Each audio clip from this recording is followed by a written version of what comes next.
I'm really, like now I'm understanding that really I can't fail. You know what I mean? Like there is no failure. Like, you know, this thing is gonna work to my behalf in some kind of way. Like everything works out for me. So now, to answer your question, because I'm feeling a little bit now, you know, I think it's just knowing, just taking more ownership of who I really am. You know, who God said, like God never lied.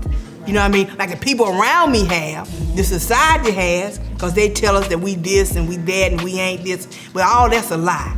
So now I'm just shutting out the noise and just listening to what God is saying inside of me about who I am.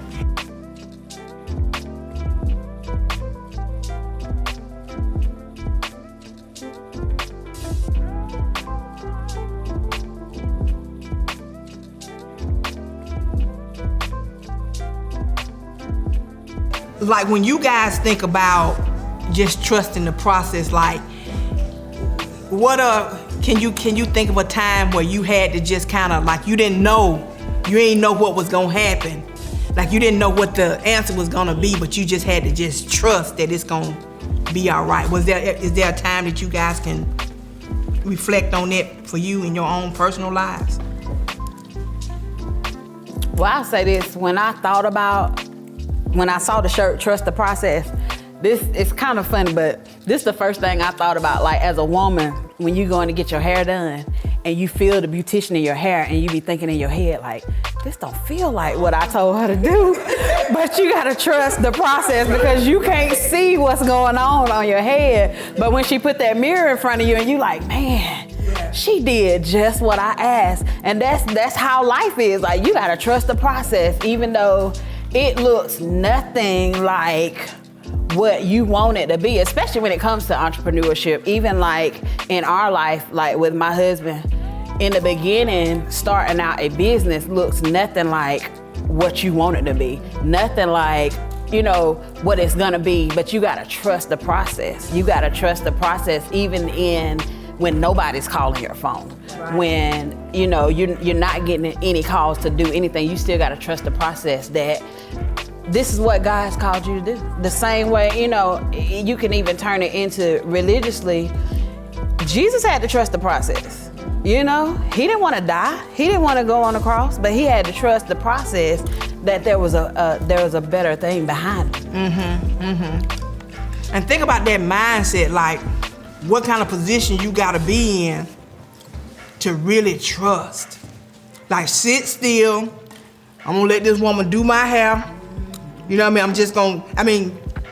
You just gotta be at peace almost. And even, I guess I look at it from start to finish.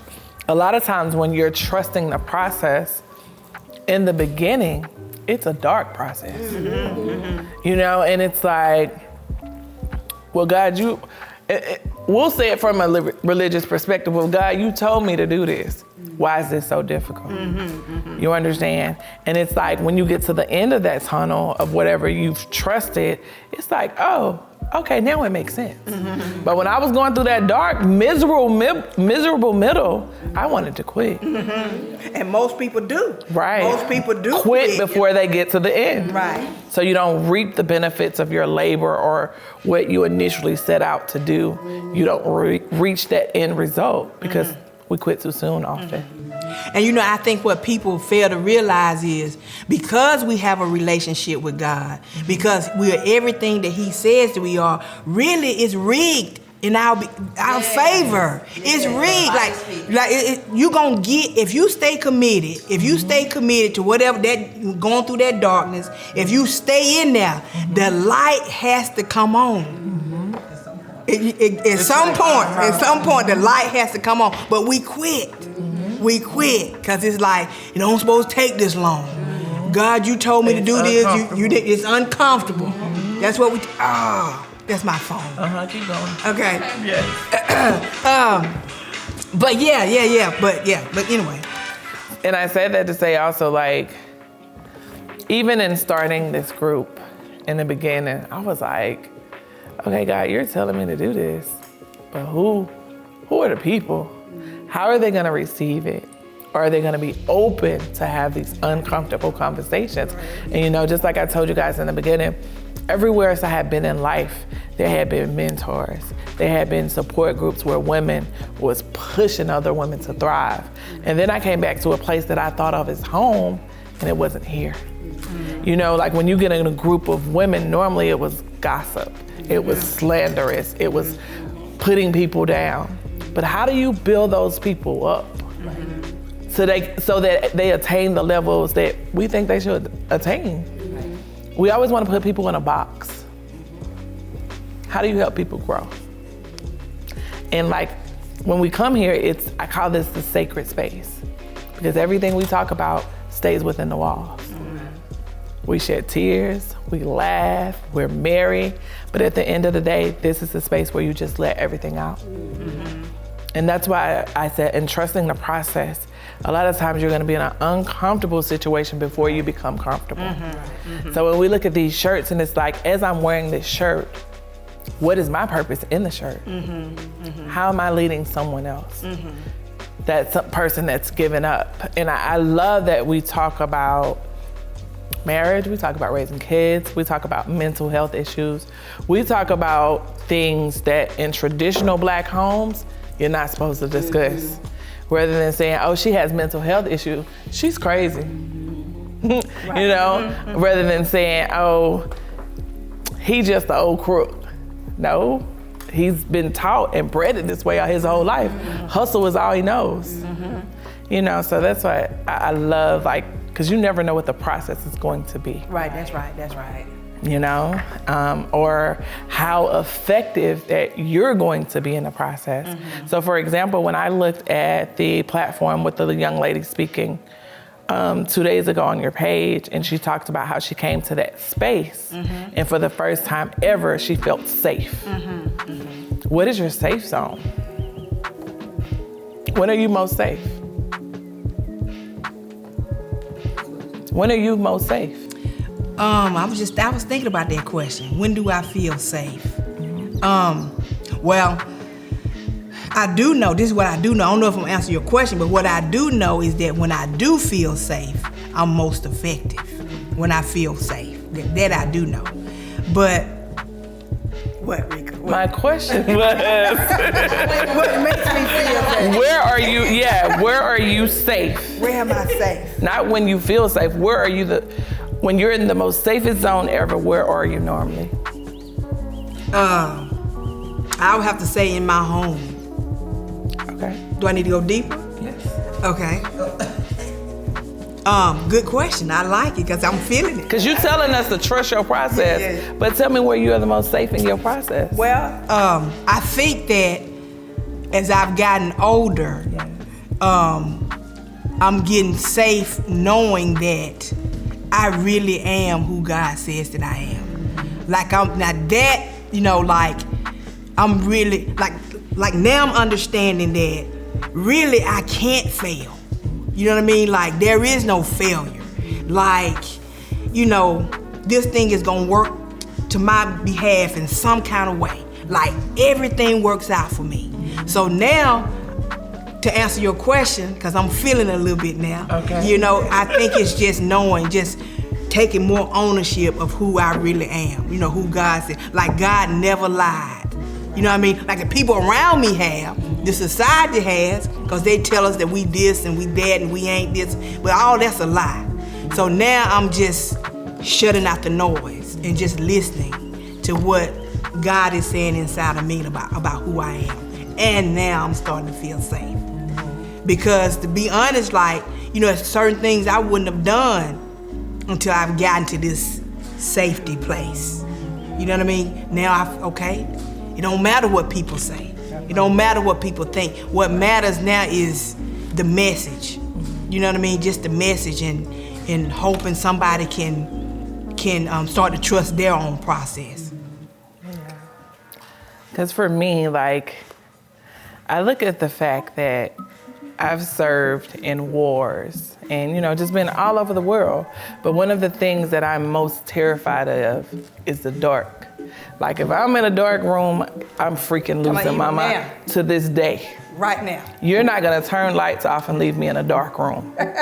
Period, right? Everybody around me know that. Like, we don't play in the dark. That's not a safe zone for me. Or standing over me when I'm asleep. Like, that's not safe. You know, so it's like, when I think about my safe places, it's normally in my home, just as yours, but at the same time, it's like in my room with the door locked, with the lights on. You understand? So it's like. So what's scary to you about the dark? The dark? I mean, what about it? What about the dark? Yeah, what about the dark that frightens you?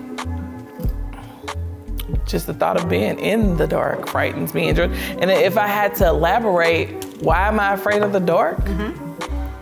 I don't know.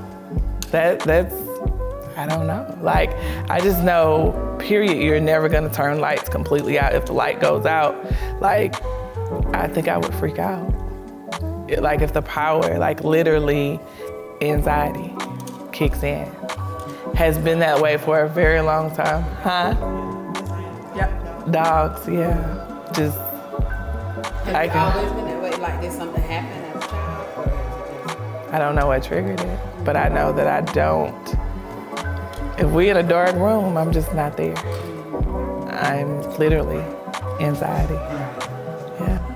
You know, the thought I just had, what I thought, because I remember growing up being afraid of the dark too, but I grew out of it. But just listening to you, and I could be reaching. I mean, this could not be true for you. Okay. But what I thought about was, God, this is so good too.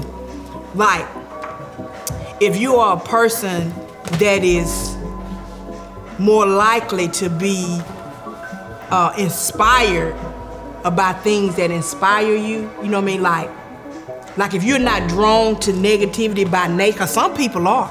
Some people are just drawn to negativity and drama. You know what I mean?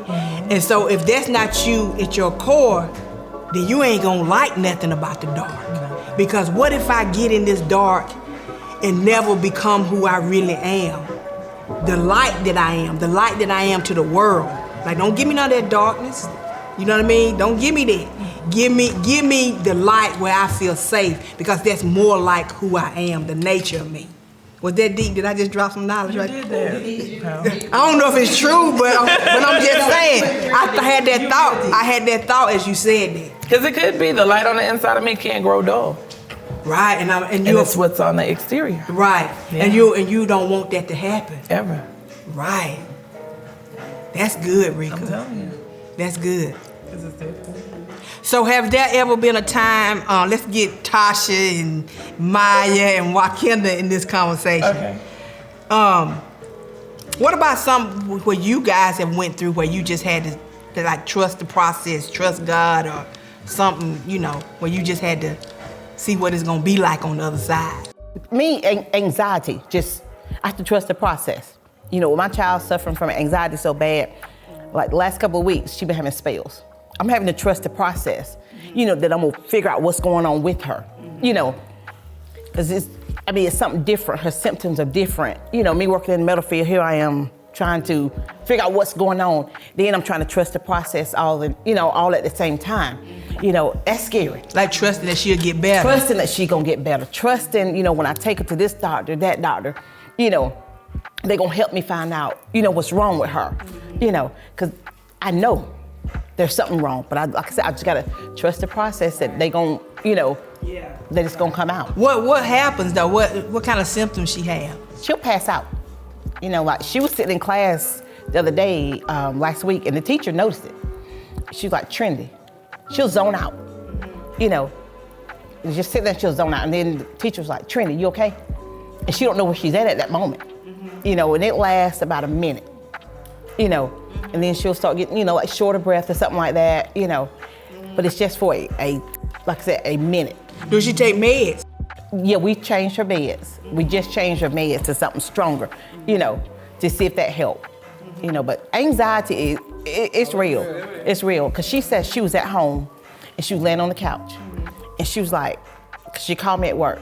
She kept calling me like something's wrong. So she was like, it felt like something was sitting on her chest. And I'm like, what, Trendy? She said it felt like, she thought her daddy was actually sitting on her chest, you know, and she couldn't wake up. And she said at that moment, she thought she was dead, you know. She couldn't talk, she couldn't move, she couldn't do anything. And I'm just like, you know, at that moment, you know, the only thing I can do is like, Lord, you know, help my baby, you know. And but then she was able to get up, you know, and move around.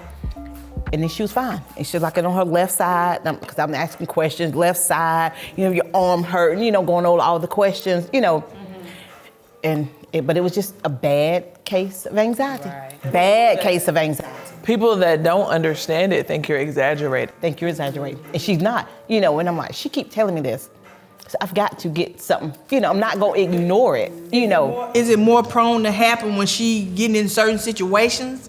You know, no, because she was just at home. So was she getting ready for this pageant she did? No, the pageant was over. This was last week. You know, she didn't have her college class and she was just laying there. So lately it's just been happening at, you know, random times. You know, it happened at school. It was last class of the day. Because I told them to call 911, you know. But then she was at home, you know, resting. So I don't. But people don't understand it's also a form of stress. Mm-hmm. We don't know how to properly diagnose stress. And just like I said, for myself, being in the dark and the heavy breathing and like just racing, my heart's racing like I'm running. Right. And it's like, as soon as the lights go off, you know, but it's like when you're explaining it to other people, oh, you're crazy. Right. Because we as a culture, we don't, you know, we've just, just started, this age group has just started saying, okay, this mental health is real and it's something that we need to work on. Because you think about it, as a child, if you were a child and you expressed that you were scared of the dark, somebody probably would have did it to you on purpose. Because that's our culture. That's the things that we do. And so, you know, even with her anxiety, these teenagers, they go through so much stuff that we don't see and they won't talk about. They won't talk about it. And because we deal with the same, I deal with anxiety horribly. And it just takes finding whatever your coping skill is, and it's different for everybody. But I pray she find hers and figure out what she can do to just calm herself down, because I just have to do self-talk, like, okay, this is not the end of the world. You're not gonna die. It's not gonna. It's, you know, tomorrow it's not even gonna matter. Right. So you do a type of centering, like you center yourself. Yeah, I have to center myself and get out of my head, because I will make things worse than what they. You know, it can start this small, and then by the time it get to, you know, the center of my brain, I've made it like this big. Right. So I have to keep telling myself. That is so her. Right, it's not by tomorrow. It's not even gonna matter. Don't you know? And maybe she need to find her like some affirmations to say in the morning, or when she feel it coming on, just whatever would work for her. Even just I'm okay. Right. That works for me sometimes. Just tell myself I'm okay. Yeah. I have to tell her that. Because like 30 minutes later, she's fine. She may call me laughing, cutting up, you know. So I try not to, I ain't gonna say elaborate on it, but I know I'll try to talk her down, you know, and I'll tell her, you know, you're okay. But I don't really dwell on it, because I know within the next 15, 20 minutes, she's gonna be fine. And you know, she'll call me back laughing and cutting up. You know, she did that on the way to work. And I was like, oh, you're gonna be okay. And then 10 minutes later, she called me back. She was fine. You know, she's fine. But she's got to get it in herself. You know what'll be good, I think, with what Tasha told you, like before the anxiety attacks happen, like, you know, when it's nothing happening or she ain't stressed about anything, like, let her start doing like almost like get in front of it. You know what I mean? Like whatever she can tell herself that can help herself. You know what I mean? Because I know I'm an affirming fool. I'm telling you, like I'm in my car, I do all kind of affirmations. You know, like I tell myself I'm just driving. So maybe she can start practicing it. And so when something comes up, she'll have this information that's in her, like a tool for her. And so then this thing, whenever it comes up, it won't overtake her. Okay. But that makes sense.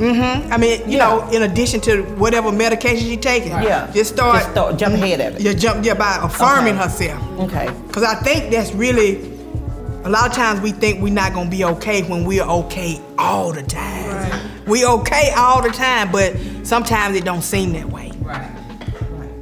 I had to trust the process with pulling my baby out of school, with the bullying.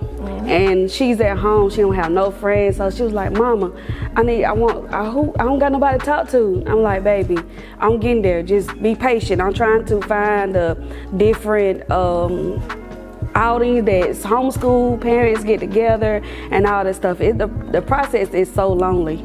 It's very lonely and it's scary because I noticed that her anxiety level, she never suffered from anxiety, but it didn't went up to here because she didn't start acting out at home because she's trying to Find herself. trying to find out what can I do, what am I doing wrong, and I keep telling her, baby, it's not you, it's the anointing on your life. That's why these kids keep coming for you. What's happening? Social, they put my baby on social media. My baby don't have no social media account, and they cyberbullying her and said Hart County Middle School stupidest moments.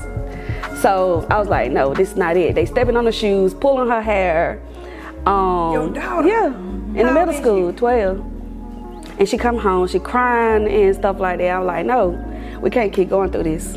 What are the administrators saying? Nothing, they not communicating. They're not communicating with each other because I got one principal that's the disciplinary principal. He didn't know nothing about it. He's the black principal. He had no clue that my baby was getting bullied. So it's been going on for months. 1 minute it might be, okay, Mama, they did this at school. They pushed me or whatever. Okay, push them back. And I'm trying to tell her to fight for herself. Then she fight for herself, she's suspended. So I'm like, okay, something gotta give. So I'm like, man, the process is scary. Yeah. The process is scary, but What is most scary to you about that? because she's at home by herself and she don't have no social life besides her family. Her brother and them still in school, but she's not there and she don't have nobody to talk to So how besides do you think me. the isolation is affecting her? It's affecting her tremendously. Does she know why she's out of school? Yeah, she know why she out of school. She don't want to go back to school, but she wants to communicate with other children and stuff. I want to get on the social media, but I pulled it away. I took it away. No cell phone, no social media, period. Because it's like, I'm not gonna say my baby's perfect. She's not perfect by a long shot. Because she did post something on Snapchat and said, you can go back and tell her. So I'm like, no, we can't do that. We can't let them girls. Yeah, that part, yeah. So I was like, no, you can't do that. We can't do that or whatever. So yeah, that's why she don't have social life on social media. So I guess my question to you would be, now that we've pulled her out of school, what's next? We trying to find the other part with the parents, like trying to get with some homeschooling parents. I have talked to some, but it's a process. So how is the school supporting you, or they're not supporting you at all? So you haven't started the homeschooling process. She's just not going to school. She doing the online schooling and stuff like that, but she just not got she don't got nobody else to talk to. She don't see the other kids online. So don't they have a homeschool association in Harvard? Yeah, they do, but you gotta wait till they accept your friend request on Facebook. What? Yeah, it's on Facebook. It's not no email you can go through. I have. So do they have like gatherings? Like, they have gatherings. Like they got a gathering coming up in Livonia at Chick-fil-A on the 26th. Just show up. Yeah, that'd be good. That'd be good. So yeah. And I'm telling her to be patient. We gonna get there. We gonna get there. Because I know a lot of parents that they pulled their out of school. She's not the first one this year that got pulled out of school because of bullying. God, so, what's happening over there at the middle school? It's social media. It's hard anyway. Social media. God. Because you gotta think, even as adults on social media, we bully. Child, I had to get off. It's just too much for my anxiety. I was like, oh, they doing too much. Oh God. You know what I do with my social media? Anything that can benefit me, like business-wise, like I follow people like that. People with strong, positive messages, that's who I follow. The people that can feed me. Because I know I'm a woman with dreams, is always thinking about doing something. I need to build confidence. So give me something that's going to feed it. That's what I do. Just so that it'll be safe for me. Because I know it's messy on social media. It is. And one of the things we have to do, I think, as we Like, we gotta understand as a person, as a people, that everything is a process. Like, you know what I mean? Like, we gotta stay with it. We gotta stay with it and don't give up so soon. Because if you stop, it's over with. But if you keep going, your chances of succeeding is greater. But that's a mindset that we gotta change. Right. That's a mindset that we gotta change, because, you know, that's one of the tragedies of slavery, I think, is that it disconnected us from our coping skills. You know what I mean? The gods that we serve.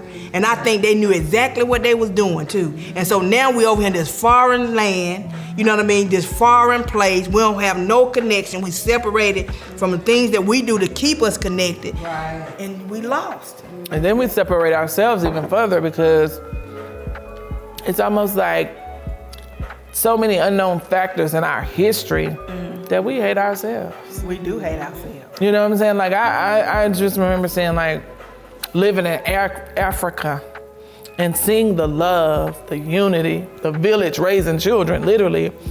But then you come here and it's like, if I get something, you're gonna go get something better. Why can't we just work together and make it grow? Right. We don't have that mentality. Or if you hurting and I know you hurting, you shouldn't have to come to me and ask, because I'm already giving it to you. Right. We don't do that. Yeah, because we think if I give Wakenda something, then I ain't gonna have nothing. Right. That's what we think. She gonna be better than me. Right, she gonna be better than me. Right. No, I ain't giving her nothing. But it really is the opposite. Because when we give, we get. I mean, that's just the law. You know what I mean? That is how you, give down, press it, shake it together, and it comes back to me. Right. Your blessing isn't about what you're giving that next person. It's the fact that you're in a position to give. Right. And once we learn that, that's when we master life. You know, in our culture, we will see people their whole lives chasing money. But the moment you stop chasing money, it comes to you. And I tell people that all the time, like, anybody can be rich, but not everyone can be wealthy. Right. And once you adapt that mindset of, I want wealth, it's a whole different ballgame. Because I ain't gotta steal from you. I ain't gotta cheat you. I ain't gotta take from you. We all give it equally.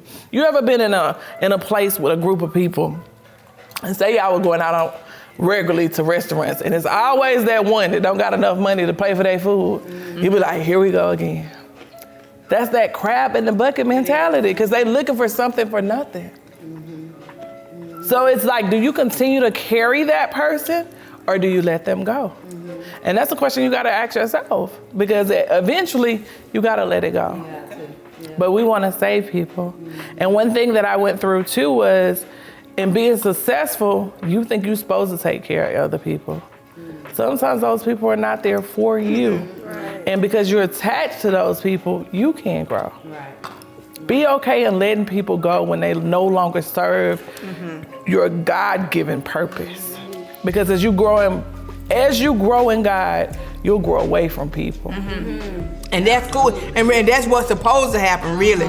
Because that's the process, right? That is the process. The process is that is the process. Yeah. And really, and then I think that way of being contributes to the wealth that you talk about. Because really, in any exchange, it's supposed to be a give and take. It's supposed to be reciprocity.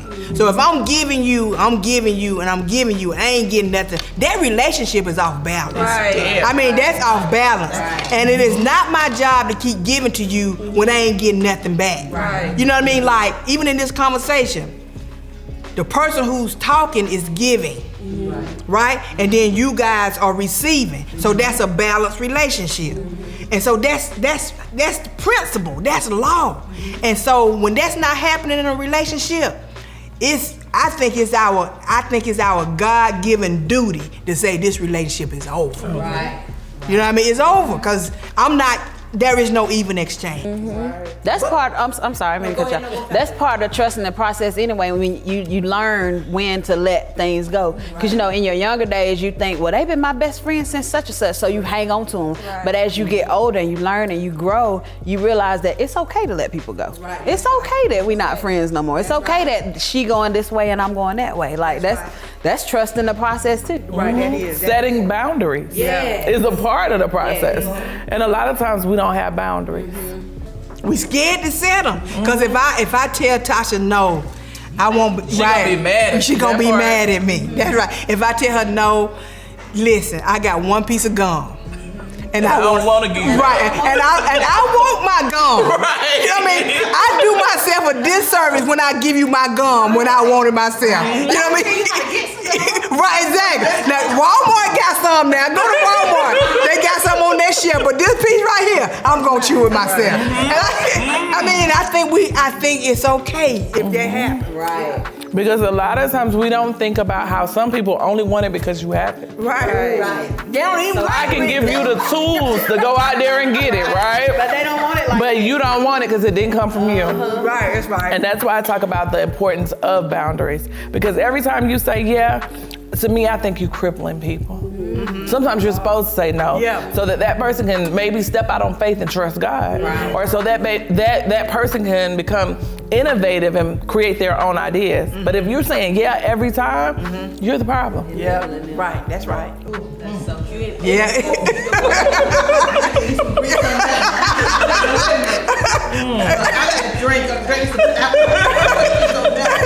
the truth. Yeah.